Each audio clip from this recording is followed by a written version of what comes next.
You are watching ColdFusion TV.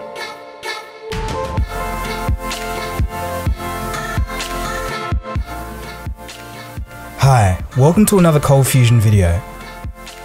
Over the past year, many times I've gotten the request to create a video production on the topic of TATA. At first, I didn't really see why there was such a demand, but as I learned more about the company, it became clear that there was something very unique here. I have to admit, before I completed the research, I really didn't know much about TATA, besides the fact that they made cars that were nowhere to be found in Australia, the US, and Europe. In fact, the only place I'd seen them was in India during my travels. Today, TATA now owns companies such as Jaguar and Land Rover, but this is really the tip of the iceberg when it comes to the breadth of their industry activities. So how did TATA become the multinational giant that it is today? And just how big is it? In this video, we'll find out. For those of you that are from Western nations and are probably unaware of this company, this video may widen your perspectives a little. Let's begin.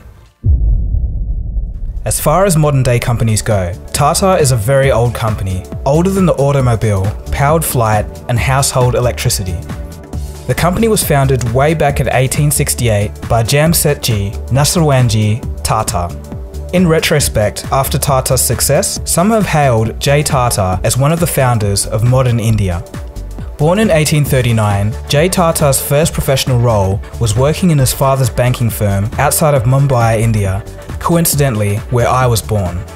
There were some key events in J. Tata's life that would shape the history of India and eventually help shape the global business landscape. It would be travel that opened his eyes. J. Tata travelled to England, America, and Europe for business, and through his opportunistic mind, he saw that Indian companies could make a large impact in the textile industry, which was dominated by the British at the time. In 1868, after learning from his time working in his father's banking firm, a 29-year-old Tata bought an old oil mill and converted it into a cotton mill. This seemingly insignificant event was the very beginning of the multinational giant. J. Tata always had the inclination to care greatly for the people of India and had an interest in giving back. This is outlined by J. Tata's 4 dream goals. During his life, Tata strived for 4 simple goals within his heart. They were to create an iron and steel company, a world-class education institution, a hotel, and a hydroelectric plant. It would only be the hotel that was to become a reality during Tata's life. It was completed 1 year before J. Tata's death in 1903. In 1907, Tata's son, Dorab, would push to realise his dad's dream of Tata Steel, Asia's first and India's largest steel company. In 1911, the third dream was completed in the form of the Indian Institute of Science, the preeminent Indian institution for research and education in science and engineering. The final piece of J. Tata's original dream was realised in 1915 when Dorab set up Tata Hydroelectronic Power Supply Company, now currently India's largest private electric company. So to do so many things in so little time may seem like immense innovation for the early 20th century, but there's a bigger picture to this. Tata as a company was thinking differently even when compared to global practice at the time. To give you an idea of how forward-thinking Tata was for the time, they started the 8-hour workday in 1912 and were one of the first companies in the world to implement the now standard practice. In 1917, the company introduced medical benefits for employees, a very advanced business concept for the time. Since J. Tata's founding of the company in 1868, the reins have been handed down to multiple generations. The company's DNA would ensure success in the future. Today, Tata operates 100 companies in more than 100 countries and exports to 150 countries. So that's all nice, but how big is Tata exactly, and what do they do?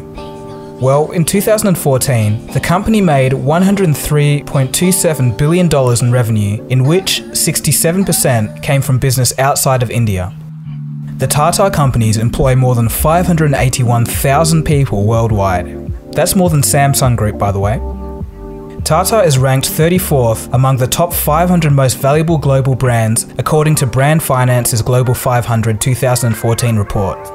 So that gives you an idea of financial size, but what do they do? Let's take a closer look at some of Tata's companies.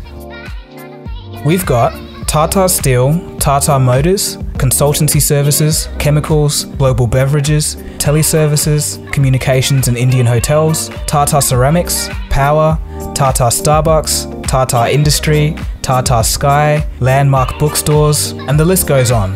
And just to top it off, Tata actually owns the South Korean car manufacturer Daewoo. But that isn't all. Tata has actually formed a habit of buying up British companies. It's rather ironic if you know the 19th and 20th century relations between India and Britain. In 2000, they bought up the British company Tetley Tea for $407 million.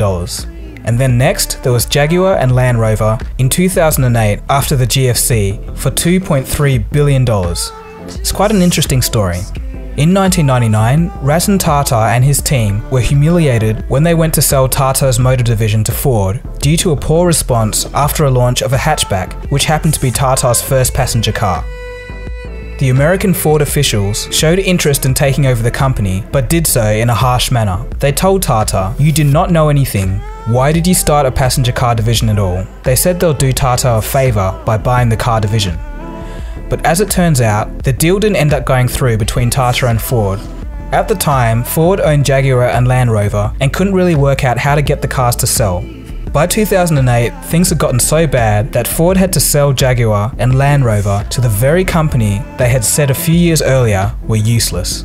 Today, Tata has turned Jaguar and Land Rover around, and sales are doing well in the US. Costs from Jaguar Land Rover. A quick mention on the headline figures that we saw coming out from Tata Motors yesterday. Net profits have increased to $771 million. Net sales, on the other hand, have jumped 38% to about 63,000 odd crore rupees. Now, sales at Jaguar Land Rover have jumped 19%, driven largely because of the demand that we've seen coming in both from the F-Type as well as the XJ. Okay, so far in terms of size, Tata may sound like a few other multinational conglomerates, but the surprising difference here is that Tata is actually very successful in many of their fields. For instance, Tata Communications is the world's largest wholesale voice carrier, and Tata Motors is among the top 5 commercial vehicle manufacturers in the world. Their steel division is among the top 10 best steel makers. The Communication Services division is among the top 10 global IT service companies. The Global Beverages division is the second largest tea company in the world, and their chemical division is the world's second largest manufacturer of soda ash, which is used for the manufacturing of glass. Another aspect which makes Tata different, and one of the reasons why I've grown to appreciate them at least as a company, is their nature. Tata carries on its founders' caring attitude, and as a result, they have a sort of self-imposed moral obligation. What do I mean by this? The company has actually made it a habit to return some of its wealth to society, mainly through providing investments back into the local economy.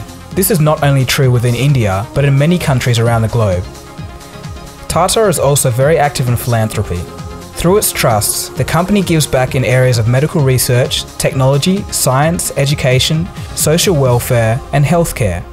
One example is the Tata Swatch, a compact in-home purification device that costs less than $21 US.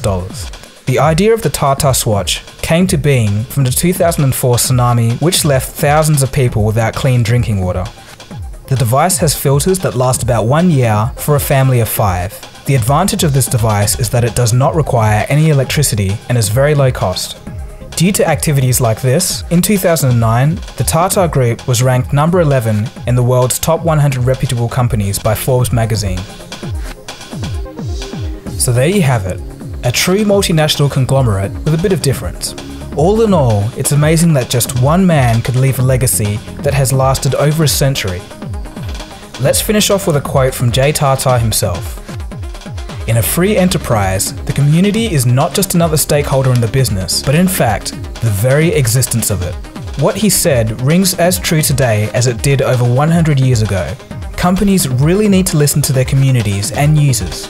And one last cool fact, J. Tata has even founded a city in India that now has over 1.3 million people. I hope you enjoyed that video about the history and size of Tata. If you did, please give this video a thumbs up, I really appreciate it. Feel free to leave a comment and subscribe if you're new. If you want to know more about the history, size, and interesting facts about other companies, hang around for the next 10 seconds and follow the prompts on your screen. This has been Dagogo, you've been watching ColdFusion, and I'll see you again soon for the next video. Cheers guys, have a good one. ColdFusion. It's new thinking.